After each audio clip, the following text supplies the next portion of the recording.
প্রথমে brigadier general Ali Ahmed Khan, আপনার কাছেই জানতে চাইবো যে আপনি বলেছেন যে বনানীর যেই ভবনটিতে আগুন লেগেছে তাতে আপনি 6 বার চিঠি দিয়েছিলেন। তো অ্যাপারেন্টলি আপনি ফায়ার সার্ভিসের মহাপরিচালক থাকা অবস্থায় 6 বার চিঠি দেওয়া হয়েছে এবং তারা এই সব কথা কোনোটাই শোনেনি এবং তারা যে একটি অনুমোদনের বাইরে 18 তলা থেকে 23 তলা করেছে সেগুলি কিন্তু জানা হয়েছিল, যে মানে 2007 সালে জানা গিয়েছিল, তার আগের ব্যাপারে জানা গিয়েছিল, কিন্তু কিছু করা যায়নি। এরকমটা কেন আসলে? ধন্যবাদ। আসলে ফায়ার সার্ভিস সিভিল ডিফেন্স তো একটা ফায়ারের রেগুলেটরি বডি। আসলে যখনই ঢাকায় কখন আগুন লেগেছিল, আসলে এই বনানী এলাকাও আমি 1.5 বছর আগে, প্রায় তো মেয়র মহোদয় ছিলেন বলবো, 1.5 বছর আগে কিন্তু আমরা তখন একটা ডিটেল ইন্সপেকশন শুরু করলাম আসলে। কারণ যখনই ভবনগুলো আছে যেগুলো ফায়ার সেফটিগুলো নাই, আর এই ভবনগুলো করা হয়েছিল কিন্তু ব্যাক ইন 1996 এর দিকে আসলে, এবং তারাও তখন ফায়ার অ্যাক্টেরও আগে করেছে। তবু আমাদের উদ্দেশ্য ছিল যে এগুলোকে, যে সমস্ত ভবন যেগুলো আছে বিশেষ করে যেখানে জনবহুল এলাকা আমরা টার্গেট করেছিলাম আসলে। পলার ভাই আছে বলতে পারবেন আসলে, মেয়র মধ্যে কাছে গেলাম আমরা, উনি বলে আপনি যেখানে টার্গেট, যেখানে বেশি রিস্ক যেগুলো আছে এগুলোকে আপনি একটা সার্ভে করেন আসলে। সেই ভিত্তিতেই কিন্তু আমরা বিশেষ করে এই হাইরাইজ বিল্ডিং যেখানে বড় বড় এই যে এখানে কর্পোরেট অফিস যেগুলো আছে, দেন ইউনিভার্সিটি বিল্ডিং, তারপরে সাথে সাথে কিন্তু আরও হসপিটালগুলোকে আমরা করলাম আসলে। এবং এটা একটা ব্যাপক একটা ভয়াবহ চিত্র বেরিয়ে আসলো আসলে। সেফটির ব্যাপারে কোনো কিছু নাই, কারণ এই আইন না মানার একটা প্রবণতা রয়ে গিয়েছিল। তারপরেও কিন্তু আমরা বিশেষ করে উদ্দেশ্য ছিল যে কারেক্টিভ মেজার নেওয়ার জন্য আসলে। কিছু কিছু জায়গায় আমরা বললাম আপনাদের এইগুলো করেন, আপনার কারেক্টিভ মেজারগুলো নেন, সেভাবে আমরা চিঠি দিচ্ছিলাম। কারণ আমাদের লিগাল একটা অ্যাকশন নেওয়ার আগে একটা ভিত স্বাস্থ্য লিগ্যাল অ্যাকশনটা কি আপনাদের, যেহেতু কোনো তদন্ত বা প্রসিকিউশন নাই? আমাদের যেটা আছে মনে কর যদি অগ্নি ঝুঁকি, যেটা আমাদের 2003 অ্যাক্টে যেটা আছে, এই 8 নম্বর ধারায় যেটা আছে, ঝুঁকিপূর্ণ হলে আমরা ঝুঁকিপূর্ণ ভবন ঘোষণা করতে পারি। সে একটা ডিজি করতে পারে। কি হবে আসলে ঘোষণা করে যেটা করতে পারে, তখন সে লিগালি কিন্তু পরিত্যক্ত ঘোষণা করতে হবে আসলে, সেখানে আছে।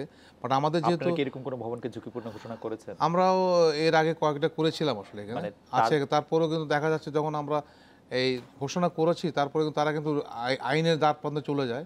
তারপরে ওখানে তারা কিন্তু আবার এখানে এক সময় নিয়ে আসে, আবার খুবই ইন্টারেস্টিং সময় নিয়ে আসে। আমরা ফিরবো আপনার কাছে ব্রিগেডিয়ার আলী আহমেদ খান। আমি একটু ইকবাল হাবিব ভাই আপনার কাছে আসতে চাই যে স্থপতি হিসাবে আমি একটি বিষয় জানতে চাই। এফআর টাওয়ার 18 তলা অনুমোদন নেওয়া হয়েছে, তারপর এটাকে 23 তলা করা হয়েছে। এটিও তো কোনো না কোনো প্রকৌশলী করেছেন, কোনো না কোনো সিভিল ইঞ্জিনিয়ার করেছেন, কোনো না কোনো, তাই কি নাকি এটি উনি নিজেই রাজমিস্ত্রি ডেকে এটি করে ফেলেছেন? কেউ না কেউ হয়তো করেছে, এটি বের করা দরকার যদি কেউ করে থাকে। কিন্তু অনুমোদন যিনি দিলেন, যে মুহূর্তে তিনি অনুমোদন দিলেন, এটি জায়েজ যদি অনুমোদন দিয়ে থাকেন।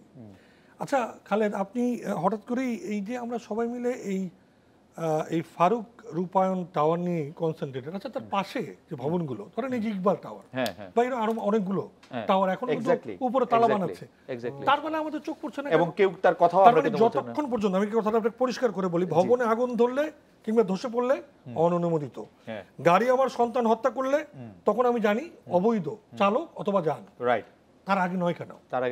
এই দায় মোচন হচ্ছে না এই জন্য যে আমাদের সকলেই আমরা ধরে নেই এই ভবন মালিকরা আমার চেয়ে অনেক শক্তিশালী, অথবা তাদের অন্য যে শক্তি আছে সেই শক্তির কাছে আমি নিজেই পরাভূত নত জানো। এই প্রক্রিয়া যদি আপনি না দেখেন, এর রহস্য বার করার বাদ বাকিগুলোর রহস্য দেখেন। আমার মনে হয় এখন এই সমস্ত বাদ দিয়ে আমাদের যান বাঁচানোর জন্য যে কাজটা করা দরকার, আমরা আজকেও মেয়রের সাথে বসছিলাম, সেখানে পরিষ্কার ভাষায় বলেছি আপনার এখন কমপ্লায়েন্স অডিট করুন, করে যে ভবনগুলো অন্তত জানমাল বাঁচানোর জন্য বেসিক জিনিসগুলো নাই, অগ্নি নিরাপত্তাজনিত, ভূমিকম্পজনিত, সেগুলো ঠিক করেন। অগ্নি নিরাপত্তার 3টি বিষয় রয়েছে, 3টাকে ধরেই ঠিক করতে হবে। এক, সতর্কতা দেওয়া, অ্যালার্ম করা, আরেকটা হচ্ছে নির্গমন, বেরিয়ে যাওয়া, এবং আরেকটা হচ্ছে নির্বাপন।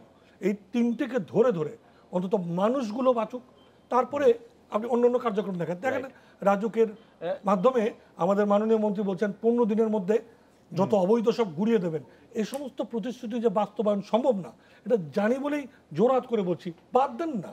তার চেয়ে বরং আপাতত রাজুকের টেভিয়েশন এটা আমরা দীর্ঘমেয়াদী কার্যক্রম, যান বাঁচানোর জন্যে মার্কেটগুলো এবং উচ্চতল বহুতল ভবনগুলো একটা, এবং হসপিটাল সহ যে সমস্ত জায়গাগুলো জনমানুষ অনেক বেশি মানুষ যায়, তাদের প্রাণ ভিক্ষা চাইছি।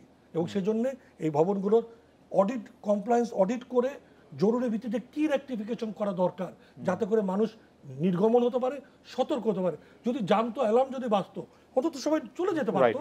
এবং এই কার্যক্রমগুলো আগে সারি, তারপরে না হয় অন্যান্য কার্যক্রমগুলো। বারবার দেখেন এই যে ঝুঁকিপূর্ণ ভবনের লিস্ট করা হয় এই নিয়ে চতুর্থবার, এই লিস্টগুলো করেই যাচ্ছে, কাজ তো হচ্ছে না। ওনারা নোটিশ দিয়ে যাচ্ছে, যখনই ভবনটা ধসে বা আগুন ধরে ফায়ার ব্রিগেড বলে আমি 4 বার নোটিশ দিয়েছি, সিটি কর্পোরেশন রাজধানী উন্নয়ন কর্তৃপক্ষ বলে অনুমোদিত। এটা শুনে আমার কি লাভ? রাইট, আমার ভাই বোন ফিরে আসবে। রাইট।